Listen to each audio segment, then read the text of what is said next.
मैं शिल्पी स्वागत करती हूँ भावी अध्यापक अध्यापिकाओं का अपने चैनल द MSc PRS में। चलिए देखते हैं बगैर टाइम वेस्ट किए क्वेश्चनों को। ये UPTET 2017 का पेपर फर्स्ट का है, EVS का पेपर है। इसे आप देख लीजिएगा और एनालिसिस करिए कि किस टाइप से क्वेश्चन आते हैं पेपर में UPTET के। और इससे आपको जैसे MPTET में भी EVS आता है ना, जो 1 से 5 तक में प्राइमरी लेवल का पेपर होता है उसमें EVS आता है। उससे भी मतलब उससे इन क्वेश्चनों को देख के उसकी भी काफ़ी हद तक तैयारी हो जाएगी। चलिए देखते हैं। एग मार्क किससे संबंधित है? एग मार्क किससे संबंधित है? गुणवत्ता से संबंधित है एग मार्क, है ना। तो इसे देखेंगे पूरा। एग मार्क में विथ एक्स्ट्रा फैक्ट कराऊंगी। यदि आप चाहें तो इसे मतलब एक क्वेश्चन से आपके कई पॉइंट्स इससे जो क्वेश्चन बनते हैं इससे रिलेटेड होते हैं, कई क्वेश्चन आपके क्लियर हो सकते हैं यदि आप इसे अच्छे से पूरा देखते हैं बगैर स्किप किए। हाँ, एग मार्क कृषि उत्पादों की पैकेजिंग में प्रमाणन एजेंसी द्वारा अनुमोदित कुछ निर्धारित मानकों के साथ गुणवत्ता के प्रमाणीकरण का एक चिन्ह है। प्रमाणन एजेंसी विपणन और निरीक्षण निदेशालय, भारत सरकार, प्रभावी 1986 से हुआ जी। चलिए देखते हैं इसका एग मार्क देख लीजिए। भारत सरकार गवर्नमेंट का है। ये सिंबल है।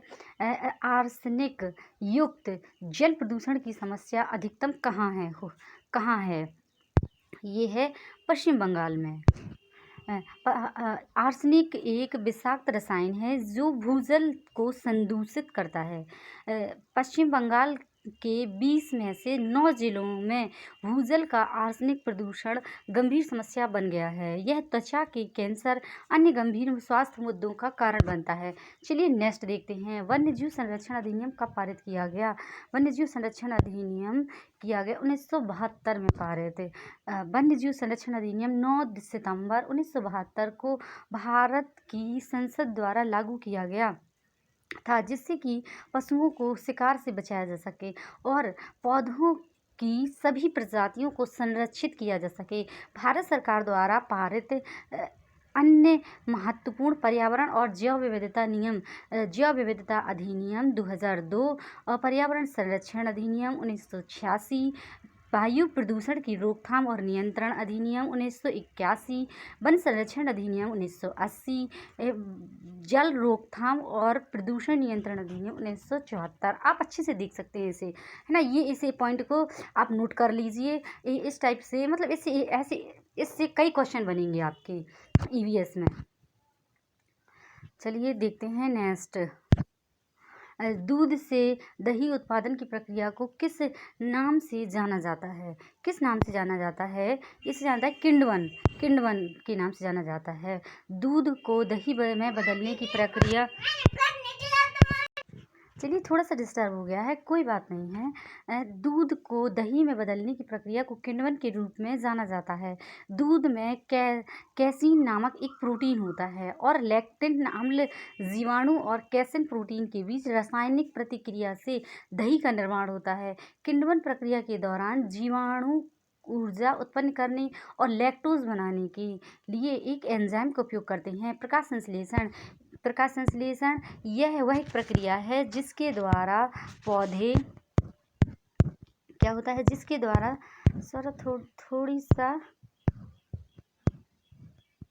जिसके द्वारा हरे पौधे कार्बन डाइऑक्साइड, जल और खनिजों को अवशोषित करके अपना भोजन तैयार करते हैं।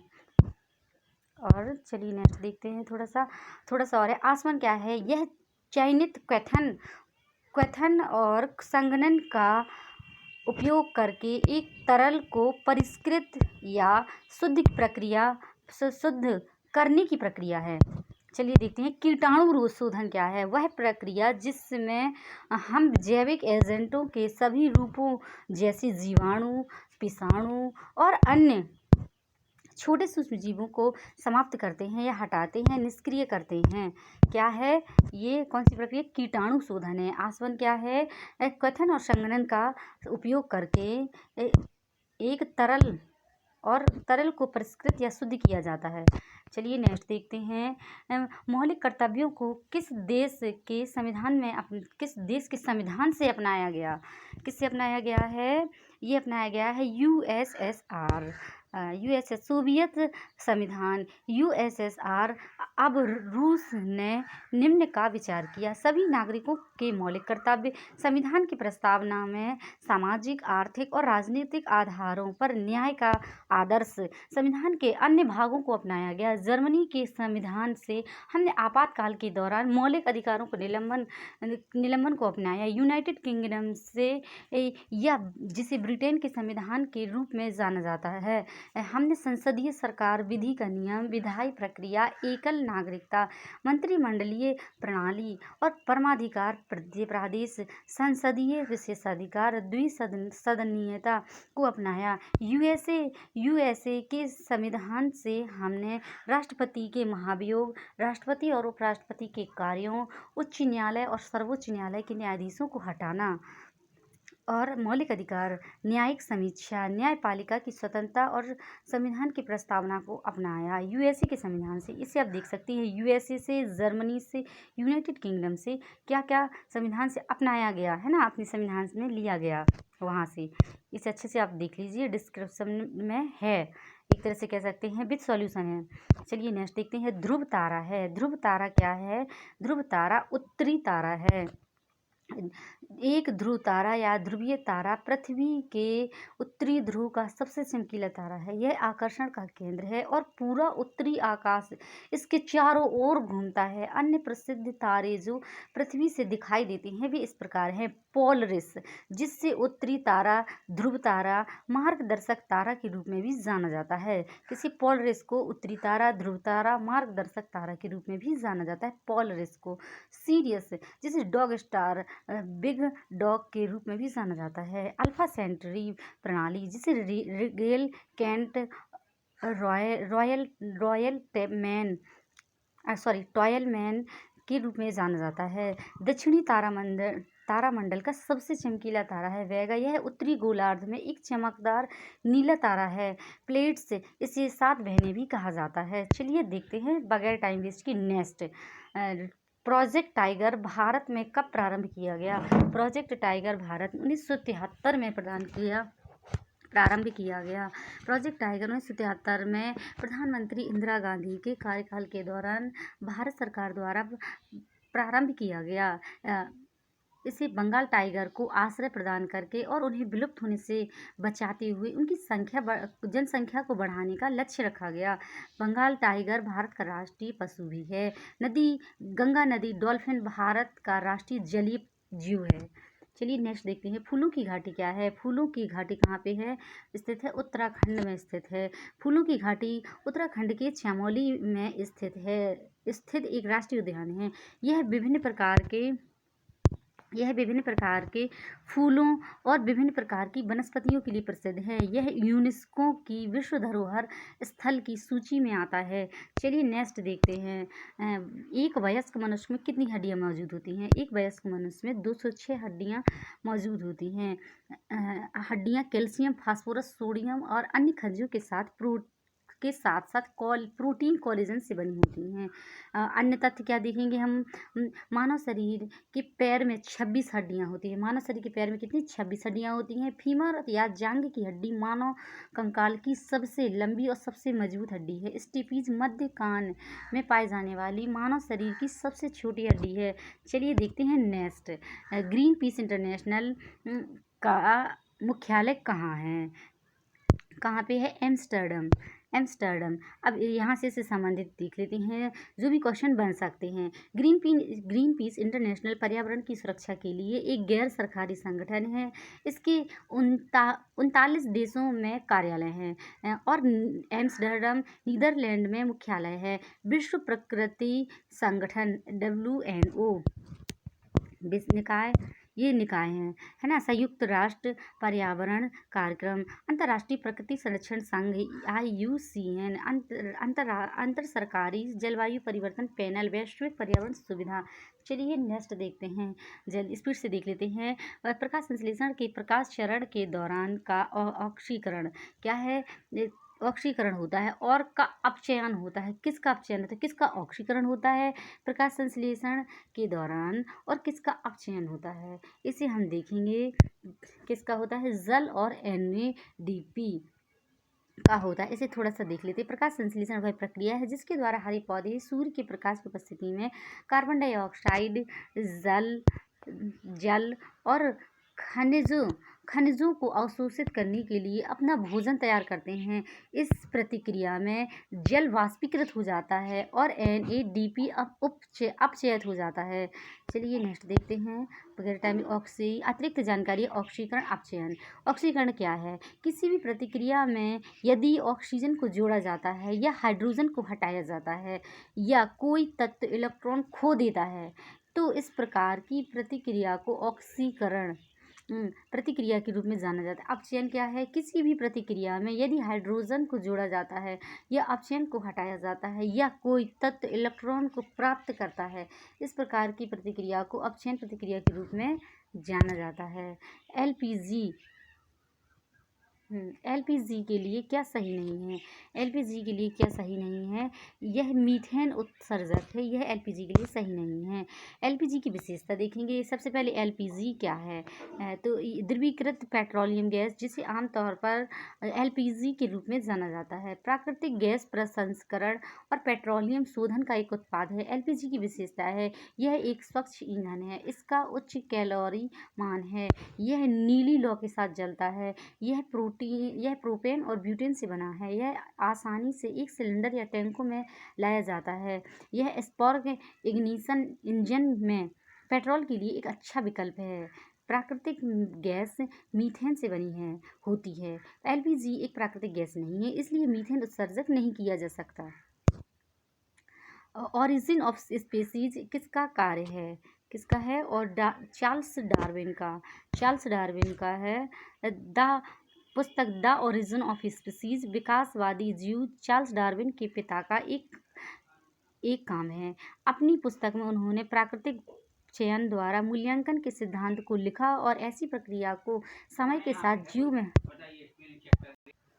चलिए मानव विकास के अन्य महत्वपूर्ण सिद्धांत देखेंगे। लैमार्कवाद, इसे अधिग्रहित पात्रों की विरासत का सिद्धांत के रूप में भी जाना जाता है।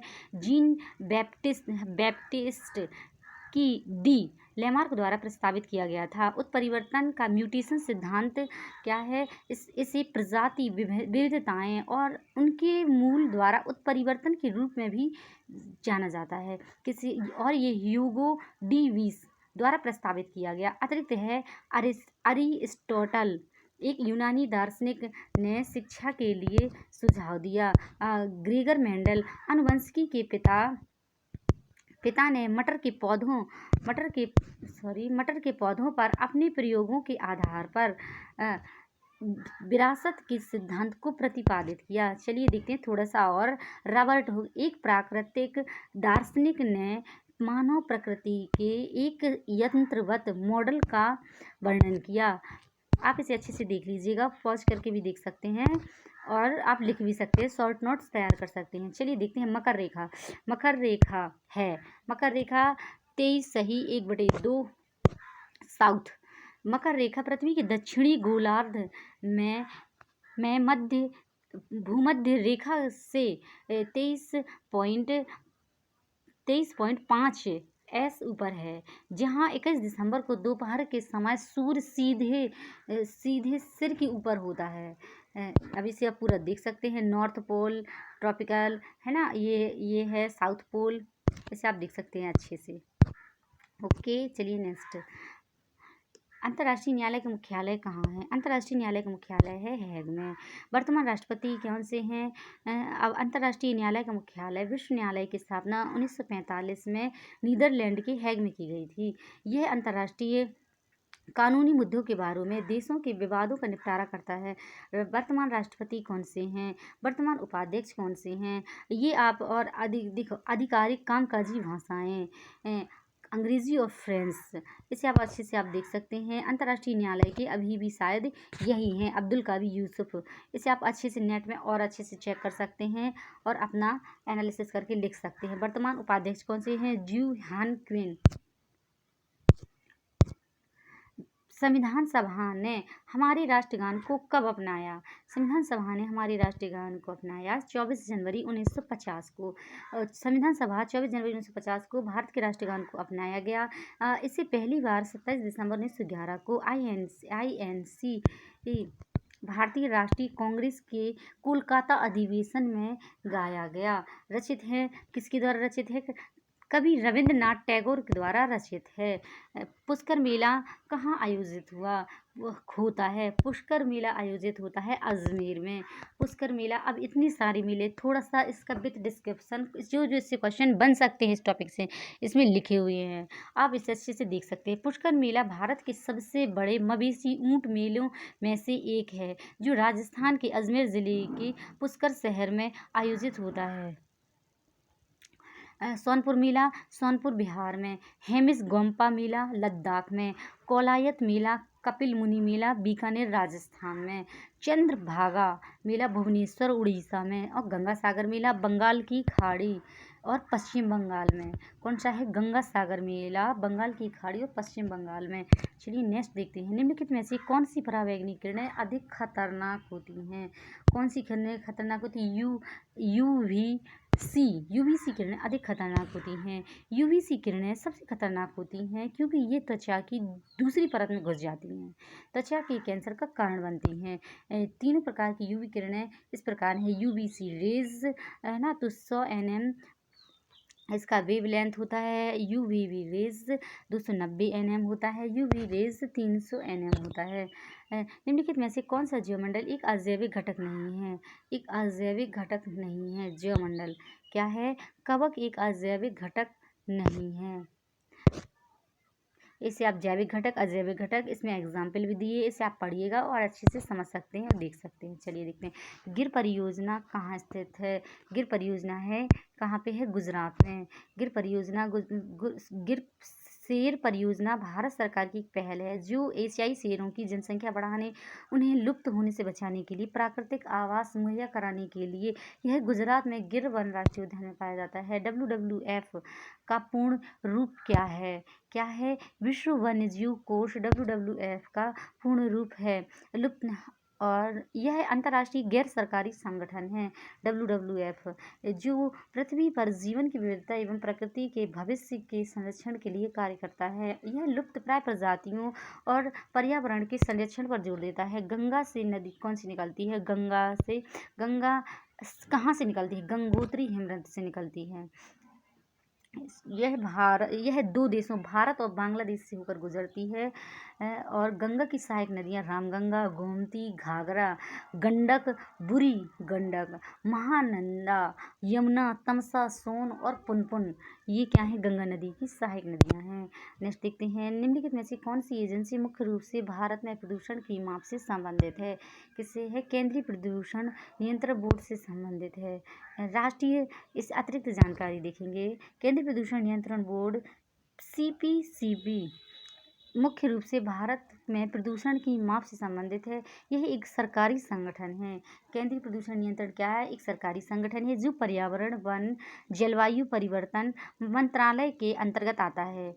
यह जल प्रदूषण को नियंत्रित करने के लिए और धाराओं और कुओं की सफाई को बढ़ावा देती है। अतिरिक्त क्या है? प्रकाश जावड़ेकर पर्यावरण, वन, जलवायु परिवर्तन के वर्तमान केंद्रीय मंत्री हैं। CPCB की स्थापना 1974 में जल प्रदूषण निवारण और नियंत्रण के लिए हुई। चलिए नेक्स्ट, इसका मुख्यालय दिल्ली में है। चलिए देखते हैं। जैव विविधता प्राधिकरण 2003 में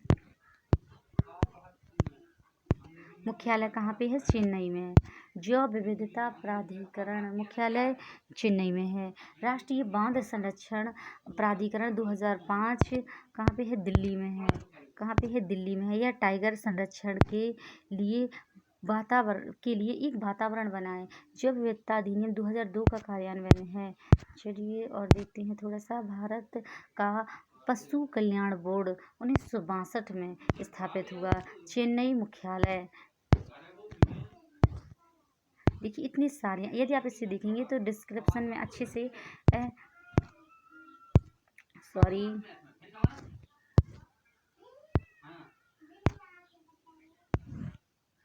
इसे आप देख लीजिए। इनका मुख्यालय कहाँ है?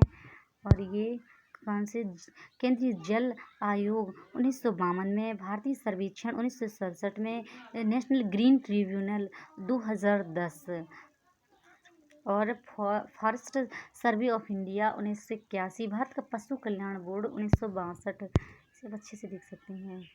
कोटोपैक्सी एक सक्रिय ज्वालामुखी है, कहाँ स्थित है, कहाँ पे स्थित है, ये है एंडीज में स्थित है। बैरन द्वीप अंडमान द्वीप समूह, नारकोंडम अंडमान द्वीप समूह, बारातांग अंडमान द्वीप समूह, दक्कन ट्रैप महाराष्ट्र, धेनुधर पहाड़ियाँ गुजरात, धूसी पहाड़ियाँ हरियाणा में, तोशाम पहाड़ियाँ हरियाणा में हैं। ये कोटोपैक्सी ज्वालामुखी एंडीज पर्वत में स्थित है। यह अगस्त 2015 से जनवरी 2016 तक प्रस्फुटित हुआ।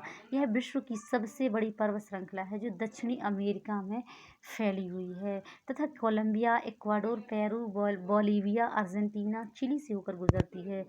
भारत में तिब्बत के सांगपो नदी को कहा जाता है, क्या कहा जाता है, ब्रह्मपुत्र। गंगोत्री ब्रिटेन है ना, इसकी लंबाई है 25 ब्रह्मपुत्र की तिब्बत में हिमालय की हिमनद है 1800 मील। गोदावरी है ब्रह्मगिरी पर्वत 1465 मील। सिंधु है तिब्बती पठार 1980 मील। यमुना है यमुनोत्री हिमनद 1376 है ना। इसे देखेंगे, इसकी लंबाई देख सकते हैं और इसकी भारत के सिंचित क्षेत्र का प्रतिशत कितना है। गंगा का है 26.5 और इसका है ब्रह्मपुत्र का है 6%। और देख सकते हैं गोदावरी का है, ये ब्रह्मगिरी पर्वत से उत्पत्ति हुई है ना, और ये 9.7 है।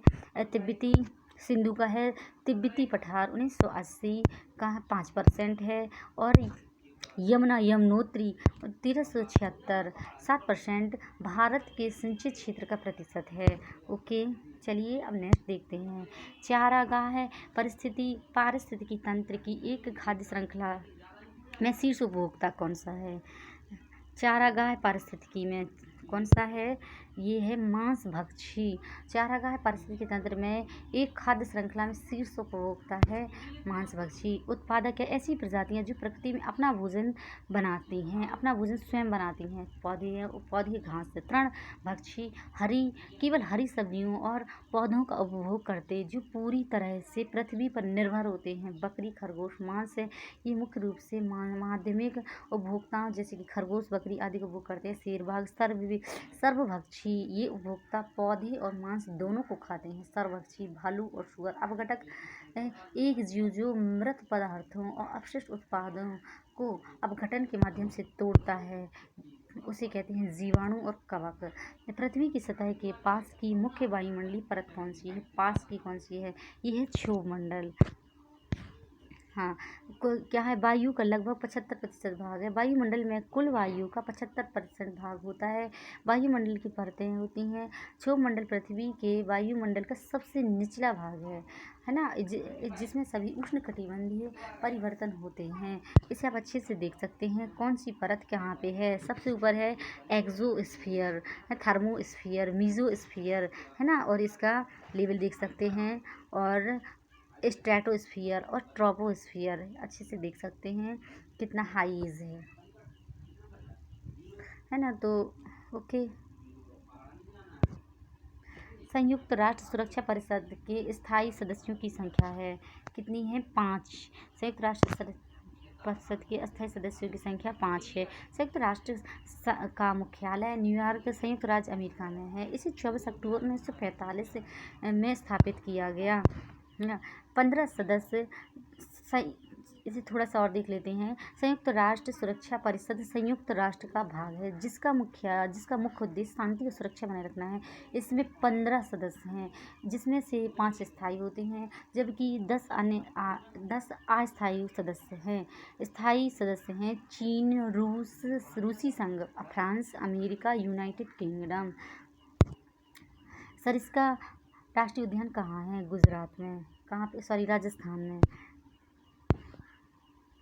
सरिस्का राष्ट्रीय उद्यान राजस्थान के अलवर में स्थित है। यह राजस्थान राज्य सरकार के तहत 1955 में बाघों के संरक्षण के लिए स्थापित किया गया। रणथंभ राजस्थान के अन्य राष्ट्रीय उद्यान कौन से? रणथंभौर राष्ट्रीय उद्यान, केवलादेव राष्ट्रीय उद्यान, रेगिस्तान राष्ट्रीय उद्यान और दर्रा राष्ट्रीय उद्यान, सरिस्का राष्ट्रीय उद्यान। ये केवलादेव राष्ट्रीय उद्यान क्या है? पक्षी अभयारण्य है। एक पारिस्थितिकी तंत्र में ऊर्जा का मुख्य स्रोत क्या है? क्या है ऊर्जा स्रोत? सूर्य का प्रकाश। इसे देखेंगे हम। पारिस्थितिकी तंत्र में ऊर्जा सूर्य ऊर्जा का मुख्य और प्राथमिक स्रोत है। यह जीवन की प्रक्रिया को बनाए रखता है। यह प्रकाश संश्लेषण प्रक्रिया द्वारा ऊर्जा के अन्य प्रयोग करने योग्य रूपों में अवशोषित और परिवर्तित होता है। अतिरिक्त जंग ATP adenosine triphosphate ATP DNA deoxyribonucleic अम्ल, RNA राइबोन्यूक्लिक अम्ल। ATP क्या है? ATP यह एक जटिल कार्बनिक रसायन है जो आवश्यक मांसपेशियों के संकुचन जैसी आवश्यक ऊर्जा प्रदान करके इसे थोड़ा सा निकालना पड़ता है। मांसपेशियों के संकुचन जैसी कई जीवित कोशिका प्रक्रियाओं को जारी करने में सहायता करता है। यह एक लंबा रैखिक बहुलक है।